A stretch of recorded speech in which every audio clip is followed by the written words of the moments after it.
Et si je vous disais que la plus grande puissance de l'univers vit en vous, mais que vous ne l'avez jamais vraiment rencontrée?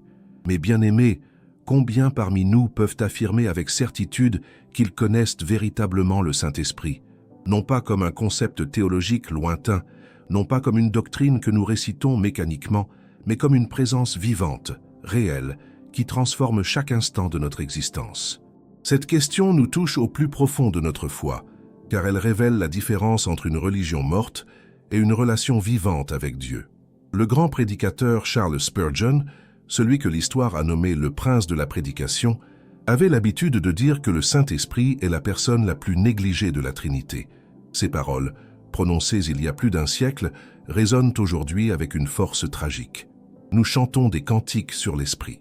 Nous prononçons son nom dans nos prières.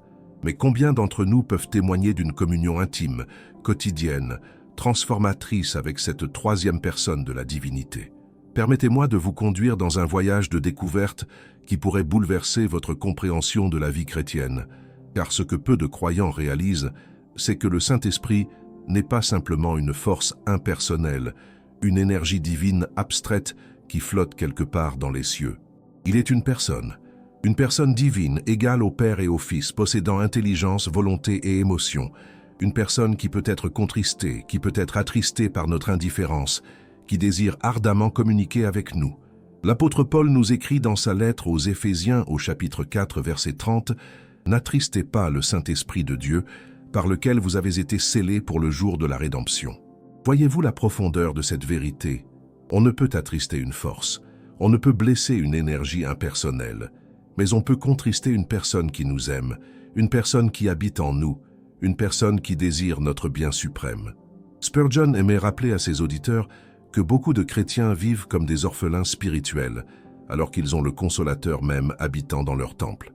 Quelle tragédie de posséder un trésor infini et de vivre dans la pauvreté spirituelle. Combien d'entre nous prient pour que Dieu leur donne son esprit, ignorant qu'au moment de notre conversion, l'Esprit Saint a fait de notre cœur sa demeure permanente. Mais qui est vraiment le Saint-Esprit? Laissez-moi vous révéler quelque chose que des années de tradition religieuse ont peut-être obscurci dans votre compréhension.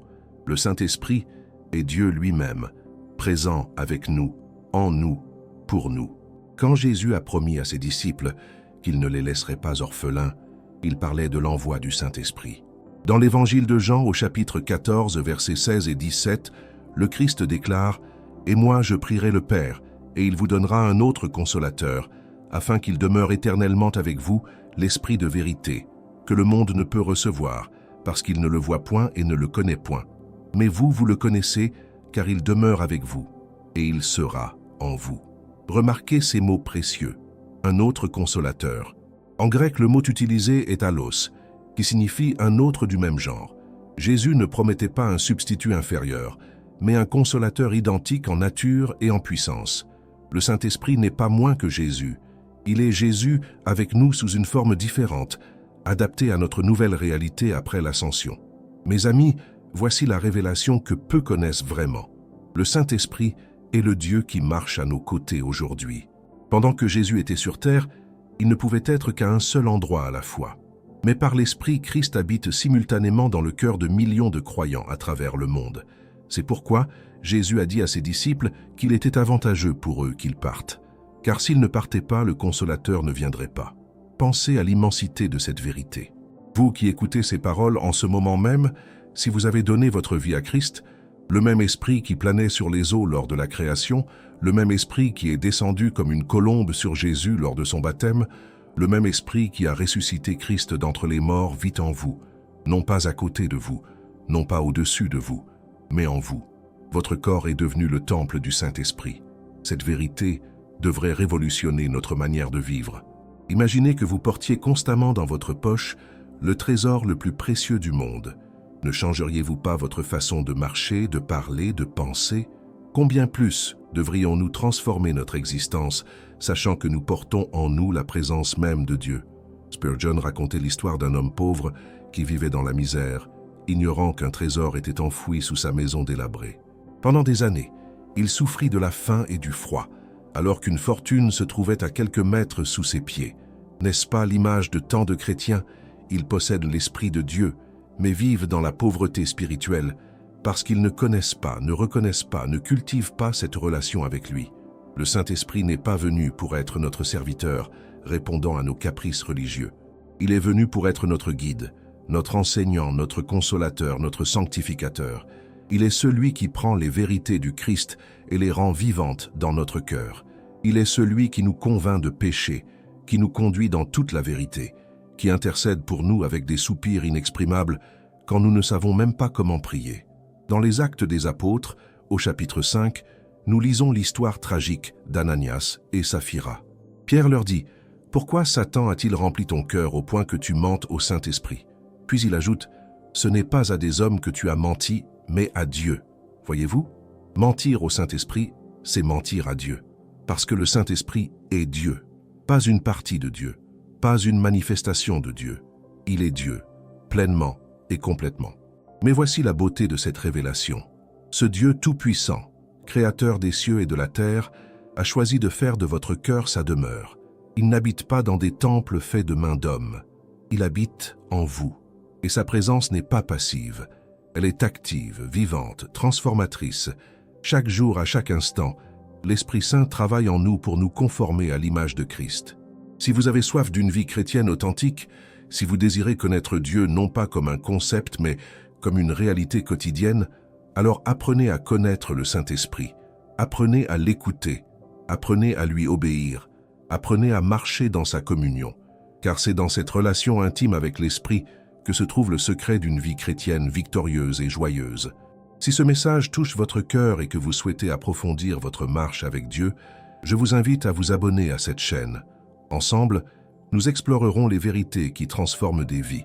Et pour ceux d'entre vous qui désirent restaurer leur intimité avec Dieu de manière pratique et structurée, nous avons préparé un guide spécial, notre livre numérique « 21 jours pour restaurer votre intimité avec Dieu ». Vous trouverez le lien dans le premier commentaire épinglé. Ce n'est pas simplement un livre, c'est un compagnon de voyage pour votre âme assoiffée de Dieu. Maintenant que nous comprenons que le Saint-Esprit est une personne divine, explorons ensemble les œuvres magnifiques qu'il accomplit dans la vie de chaque croyant, car connaître qui il est ne suffit pas. Nous devons également comprendre ce qu'il fait, comment il œuvre, et pourquoi son action est absolument indispensable à notre vie spirituelle. La première œuvre du Saint-Esprit, celle qui ouvre toutes les autres, c'est la conviction de péché.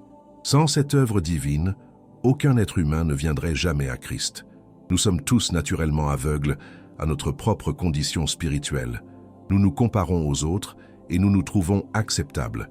Nous mesurons notre bonté selon nos propres standards et nous nous déclarons justes, mais l'Esprit Saint vient avec la lumière de la vérité divine et révèle notre cœur tel qu'il est réellement. Jésus lui-même a expliqué cette œuvre dans l'évangile de Jean, au chapitre 16, versets 8 à 11. Et quand il sera venu, il convaincra le monde en ce qui concerne le péché, la justice et le jugement. En ce qui concerne le péché, parce qu'il ne croit pas en moi. La justice, parce que je vais au Père et que vous ne me verrez plus. Le jugement, parce que le prince de ce monde est jugé. Voyez-vous la profondeur de cette révélation? Le Saint-Esprit ne nous convainc pas de nos petites fautes superficielles. Il nous convainc du péché fondamental, l'incrédulité. Il nous montre que notre plus grand problème n'est pas ce que nous faisons de mal, mais notre refus de reconnaître qui est Jésus. C'est cette conviction profonde qui brise notre orgueil et nous conduit au pied de la croix. Mais l'œuvre de l'Esprit ne s'arrête pas là. Une fois que nous venons à Christ, c'est l'Esprit Saint qui accomplit en nous la nouvelle naissance. Jésus a dit à Nicodème, dans Jean chapitre 3, verset 5, « En vérité, je te le dis, si un homme ne naît d'eau et d'esprit, il ne peut entrer dans le royaume de Dieu. » Cette naissance spirituelle n'est pas le résultat de nos efforts religieux. C'est l'œuvre surnaturelle de l'Esprit qui nous régénère, qui fait de nous de nouvelles créatures. Imaginez un papillon émergeant de sa chrysalide. Ce n'est plus la même créature qui était entrée. Une transformation totale s'est produite. C'est exactement ce que l'Esprit Saint fait avec nous. Il ne nous améliore pas simplement. Il ne nous reforme pas. Il nous transforme complètement. Il implante en nous une nouvelle nature, la nature divine elle-même. Et cette transformation est si profonde que Paul peut écrire dans sa deuxième lettre aux Corinthiens, chapitre 5, verset 17, « Si quelqu'un est en Christ, il est une nouvelle créature. Les choses anciennes sont passées. Voici, toutes choses sont devenues nouvelles. Puis vient l'œuvre merveilleuse du scellement. Paul écrit aux Éphésiens au chapitre 1, verset 13. « En lui, vous aussi, après avoir entendu la parole de la vérité, l'évangile de votre salut, en lui vous avez cru et vous avez été scellés du Saint-Esprit qui avait été promis. » Ce sceau n'est pas une marque superficielle. C'est la garantie divine de notre salut éternel. C'est la signature de Dieu sur notre vie, déclarant que nous lui appartenons pour toujours. Dans le monde antique, un sceau avait 3 significations principales. Il marquait la propriété, il garantissait l'authenticité et il assurait la sécurité. Quand l'Esprit Saint nous scelle, il accomplit ces 3 choses. Il déclare que nous appartenons à Dieu. Il authentifie notre foi comme véritable et il nous sécurise pour l'éternité. Aucune puissance au ciel, sur terre ou sous la terre ne peut briser le sceau du Dieu Tout-Puissant. Mais l'Esprit fait encore davantage. Il devient les arrêts de notre héritage.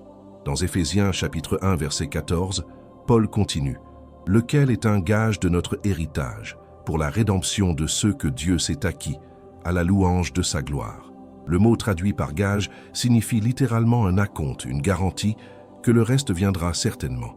L'Esprit Saint habitant en nous est l'avant-goût du ciel. Chaque moment de sa présence, chaque touche de sa paix, chaque manifestation de sa puissance est un échantillon de la gloire qui nous attend. Pensez à quelqu'un qui achète une maison. Il verse un acompte qui garantit que la transaction sera complétée.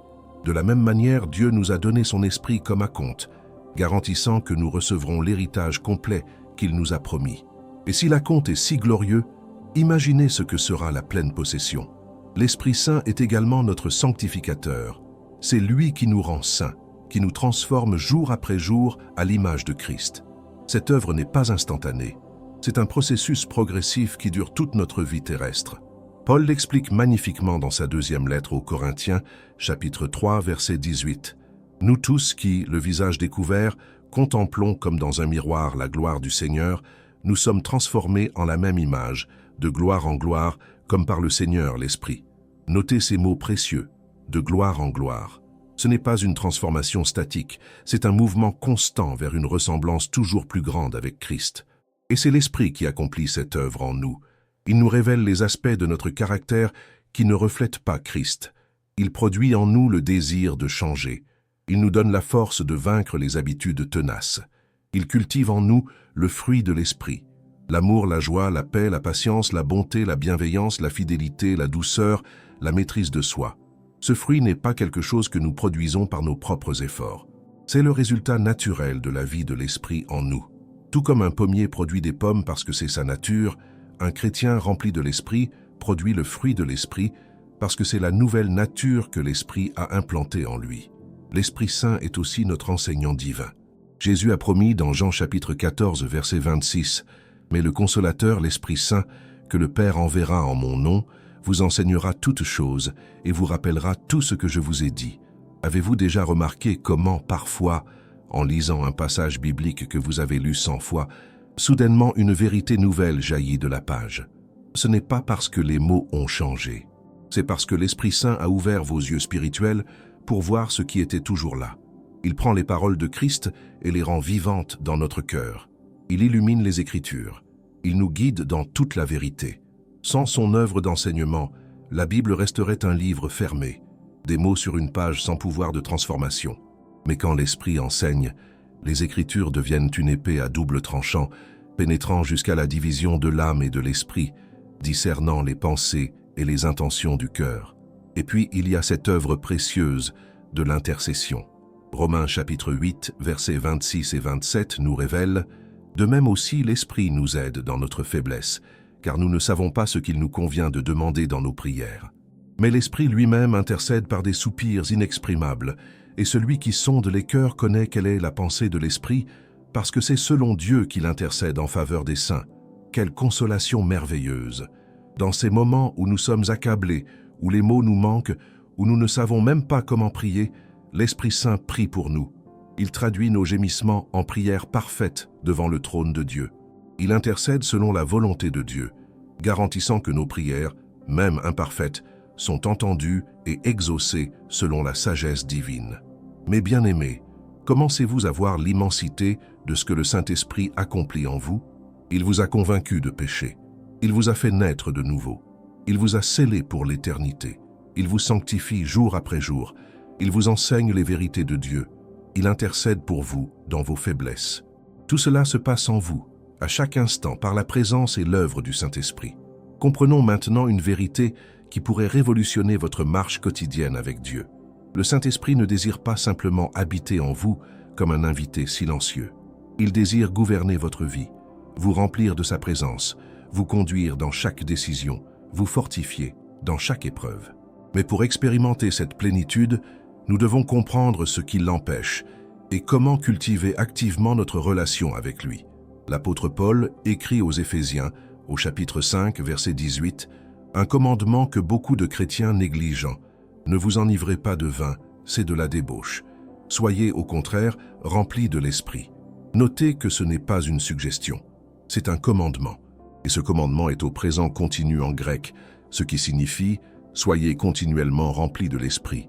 Ce n'est pas une expérience unique que nous recherchons une fois dans notre vie, c'est un état permanent que nous devons maintenir jour après jour. Mais qu'est-ce qui empêche tant de croyants de vivre dans cette plénitude? Permettez-moi de vous révéler les obstacles les plus communs qui éteignent l'esprit dans nos vies. Le premier est le péché non confessé. L'Esprit Saint est l'esprit de sainteté. Il ne peut cohabiter confortablement avec le péché chéri dans notre cœur. Quand nous cachons nos transgressions, quand nous refusons de les amener à la lumière, quand nous justifions nos compromis, nous créons une barrière entre nous et l'Esprit. David l'a compris après sa chute terrible avec Bathsheba. Dans le psaume 51, verset 11, il crie à Dieu « Ne me rejette pas loin de ta face, ne me retire pas ton Esprit Saint ». Il savait que le péché non confessé avait brisé sa communion avec l'Esprit, et cette communion brisée était plus insupportable pour lui que n'importe quelle autre conséquence de son péché. Voilà le cœur d'un homme selon le cœur de Dieu, un cœur qui valorise la présence de l'Esprit par-dessus tout. Si vous voulez marcher dans la plénitude de l'Esprit, vous devez maintenir des comptes courts avec Dieu. Dès que le Saint-Esprit vous convainc d'un péché, confessez-le immédiatement.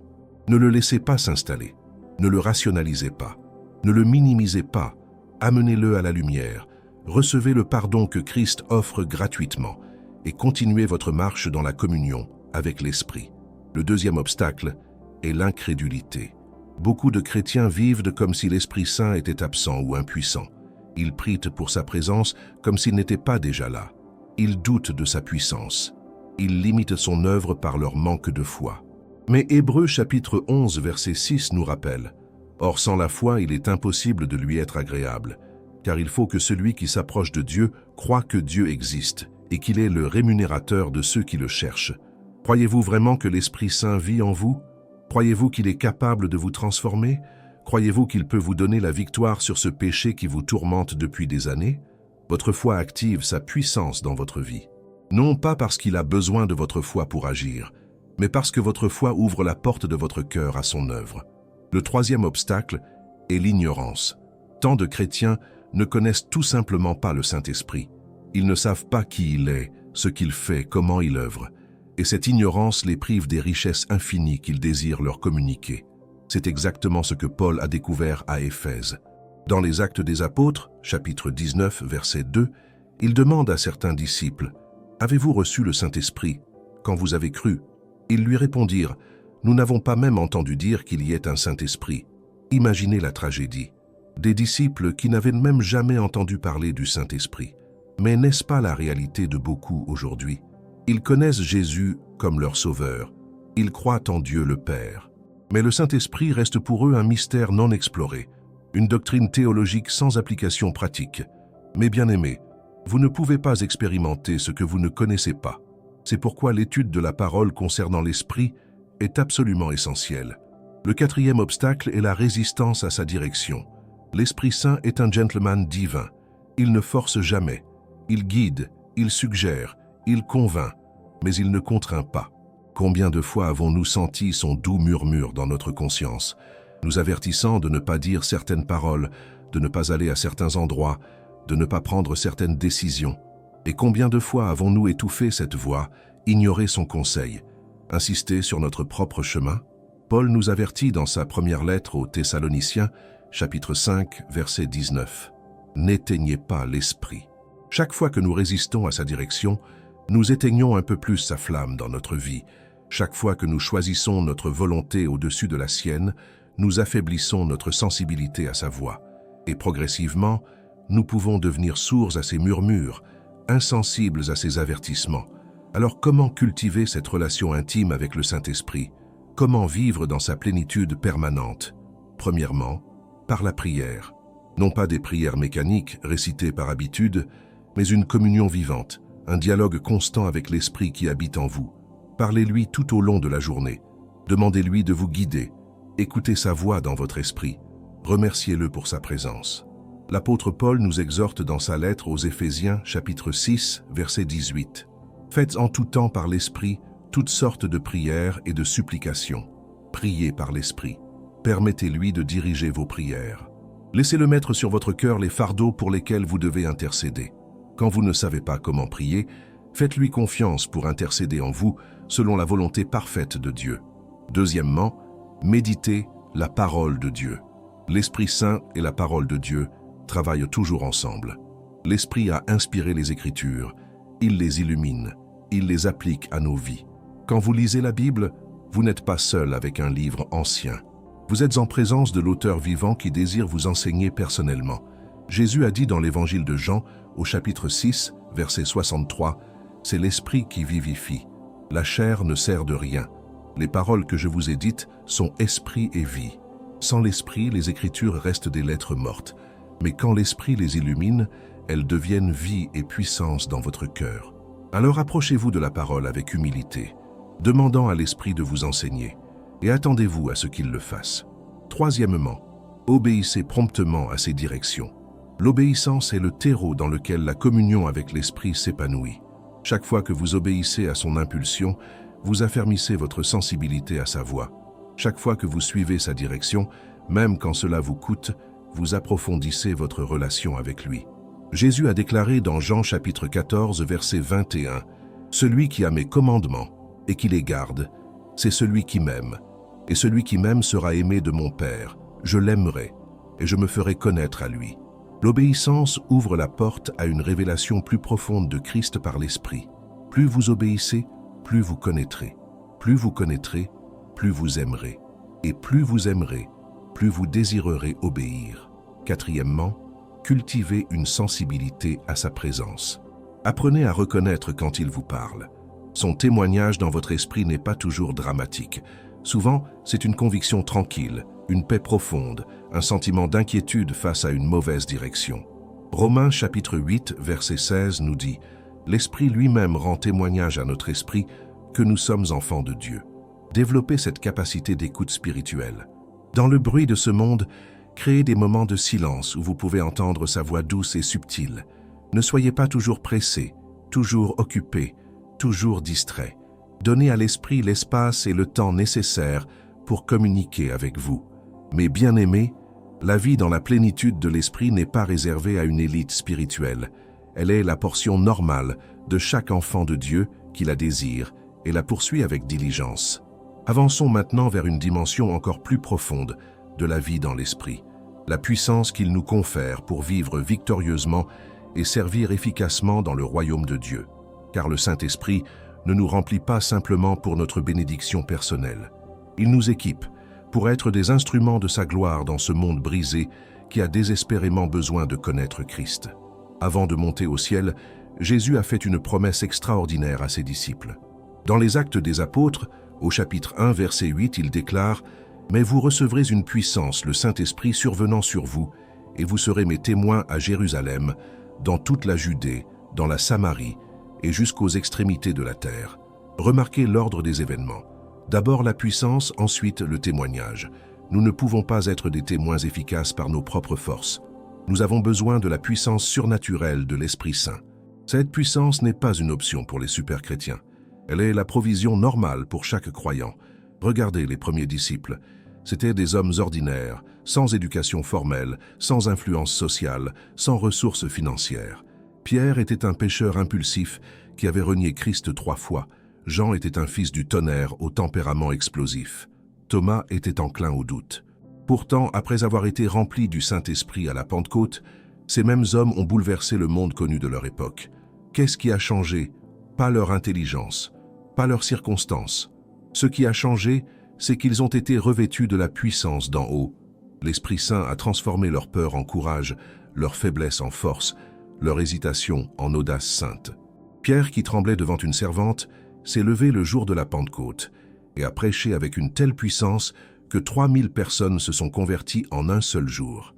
Cette même puissance est disponible pour vous aujourd'hui, non pas pour que vous puissiez impressionner les autres, non pas pour que vous puissiez vous glorifier vous-même, mais pour que Christ soit magnifié à travers votre vie. L'Esprit Saint désire vous utiliser exactement là où vous êtes, avec vos dons uniques, dans votre sphère d'influence particulière, pour toucher les vies qui vous entourent. Mais comprenons bien, la puissance de l'Esprit se manifeste souvent différemment de ce que nous attendons. Nous recherchons le spectaculaire, le miraculeux, l'extraordinaire. Et certes, l'Esprit peut accomplir des miracles stupéfiants. Mais sa puissance se révèle aussi dans des choses que le monde considère comme ordinaires.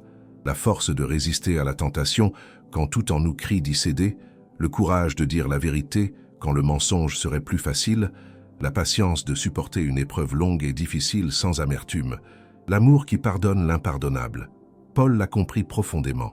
Dans sa deuxième lettre aux Corinthiens, au chapitre 12, verset 9, il rapporte les paroles de Christ. « Ma grâce te suffit, car ma puissance s'accomplit dans la faiblesse. » Paul répond « Je me glorifierai donc bien plus volontiers de mes faiblesses, afin que la puissance de Christ repose sur moi. » Quelle révélation contre-intuitive! La puissance de Dieu se perfectionne dans notre faiblesse.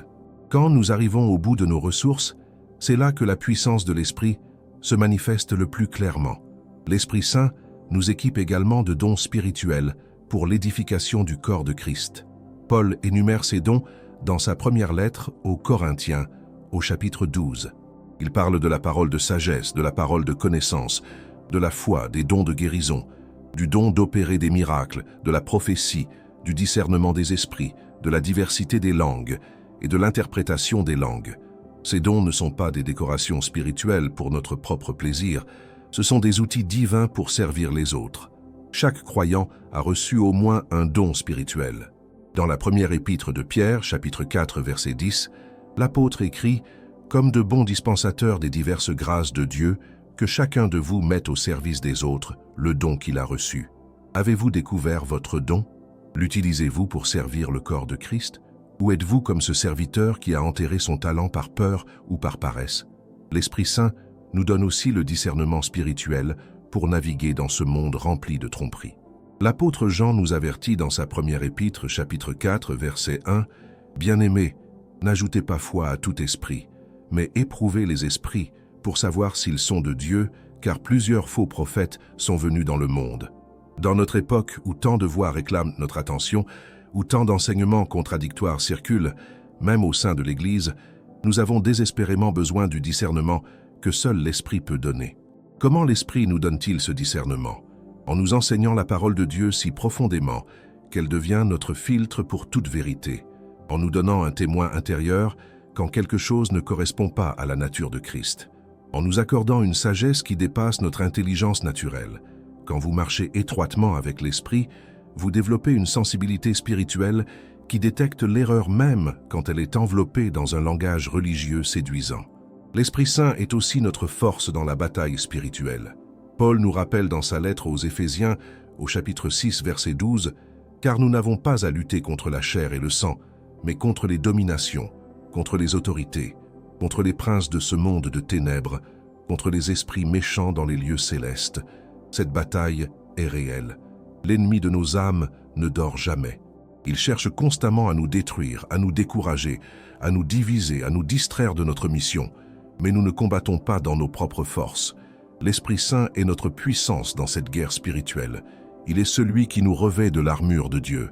Il est l'épée de l'Esprit, qui est la parole de Dieu. Il est celui qui nous donne les paroles à dire quand nous sommes confrontés aux attaques de l'ennemi. Il est celui qui intercède pour nous quand nous sommes trop faibles pour prier nous-mêmes. Romains chapitre 8, verset 37, nous donne cette assurance victorieuse. Mais dans toutes ces choses, nous sommes plus que vainqueurs par celui qui nous a aimés. Plus que vainqueurs.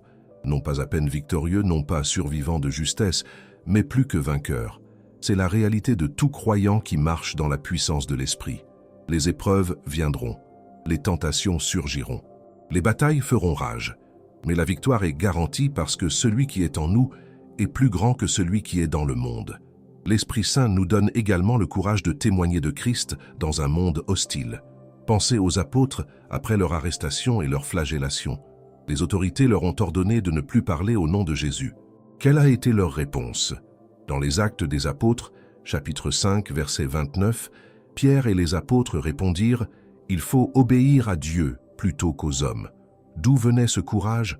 De l'Esprit Saint qui les remplissait. Combien de fois la peur nous empêche-t-elle de partager notre foi? Nous craignons le rejet, le ridicule, la persécution. Mais l'Esprit Saint n'est pas un esprit de timidité. Paul écrit à Timothée dans sa 2e épître, chapitre 1, verset 7. « Car ce n'est pas un esprit de timidité que Dieu nous a donné, mais un esprit de force, d'amour et de sagesse. Quand nous permettons à l'Esprit de nous remplir, il chasse notre peur et nous donne une sainte audace pour proclamer Christ. Mais n'oublions jamais que toute cette puissance a un objectif suprême, glorifier Christ. L'Esprit Saint ne vient pas attirer l'attention sur lui-même. Jésus a dit dans Jean chapitre 16, verset 14, « Il me glorifiera, parce qu'il prendra de ce qui est à moi et vous l'annoncera. » L'Esprit est comme un projecteur qui illumine Christ. Il prend les vérités concernant Jésus et les rend vivantes dans notre cœur. Il nous rend de plus en plus semblables à Christ. Il nous pousse à exalter Christ dans nos paroles et dans nos actions. Mes bien-aimés, cessez de vivre en dessous de votre héritage spirituel. Vous n'êtes pas appelés à une vie chrétienne médiocre, caractérisée par la défaite et le découragement. Vous êtes appelés à une vie de victoire, de puissance, de joie et de fécondité. Cette vie est possible uniquement par la plénitude du Saint-Esprit. Mes bien-aimés, je vous remercie du fond du cœur d'avoir pris ce temps précieux pour explorer ensemble cette révélation magnifique sur le Saint-Esprit. Vous venez de découvrir une vérité qui peut transformer radicalement votre marche avec Dieu. Le Saint-Esprit n'est pas un mystère distant. Il est une personne divine qui vous aime, qui vit en vous, qui désire vous remplir de sa présence chaque jour. Si ce message a touché votre cœur, je vous invite à vous abonner à cette chaîne pour continuer ce voyage spirituel ensemble. Prenez un instant pour laisser un like, partagez vos réflexions dans les commentaires ci-dessous, car votre témoignage peut encourager d'autres âmes assoiffées de vérité. Pour ceux qui désirent approfondir leur intimité avec Dieu de manière pratique, notre livre numérique « 21 jours pour restaurer votre intimité avec Dieu » vous attend dans le premier commentaire épinglé. C'est un guide qui a déjà transformé des milliers de vies. D'autres vidéos puissantes apparaissent maintenant sur votre écran. Continuez votre exploration des vérités qui libèrent et transforment. Que le Saint-Esprit vous remplisse de sa présence glorieuse aujourd'hui et toujours